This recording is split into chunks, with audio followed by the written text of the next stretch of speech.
when I started out, like most people, you start out with the wrong bench, at the wrong height, with the wrong bias, and it costs you time and money.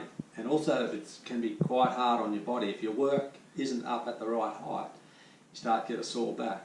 And also you're not working efficiently because your hands aren't in the right place to push your scrapers or your chisels straight and accurately.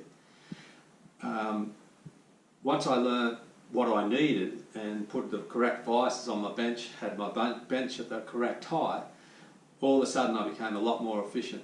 And I estimate today, with a proper bias for plane making, it saves me at least 30 minutes a day. If you do the sums on that, you very quickly pay for a good bench and a good bias to do specific work that you're going to do. Really important is the height of your bench, which is different for everyone because we're different heights. Essentially, if you were to stand where you'll be planing, put a typical thickness piece of wood, I've got a 1-inch board or a 25mm board here, if you put your knuckle down on that board and hold your wrist there, that is very close to the perfect height. Now I'll explain why that is, and it's really important because tool makers around the world go to a lot of trouble to shape tool handles for tools that are used at the correct bench height. Now I'm just going to do two very simple examples. One is a tote handle plane. Now the makers lean that tote handle to a position which will transfer your power from your upper body down through your forearm with straight wrist to the blade. Now, your most powerful part of your hand is here. That then sits against this tote handle, and that's why it's shaped as such. If you look at the power from my upper body down through my arm, the straight line goes to the right to the blade, which is where you want your power. Similarly, when you look at a saw handle or a tenon saw handle, it's shaped very similar to your tote handle because it's designed to be used at bench height.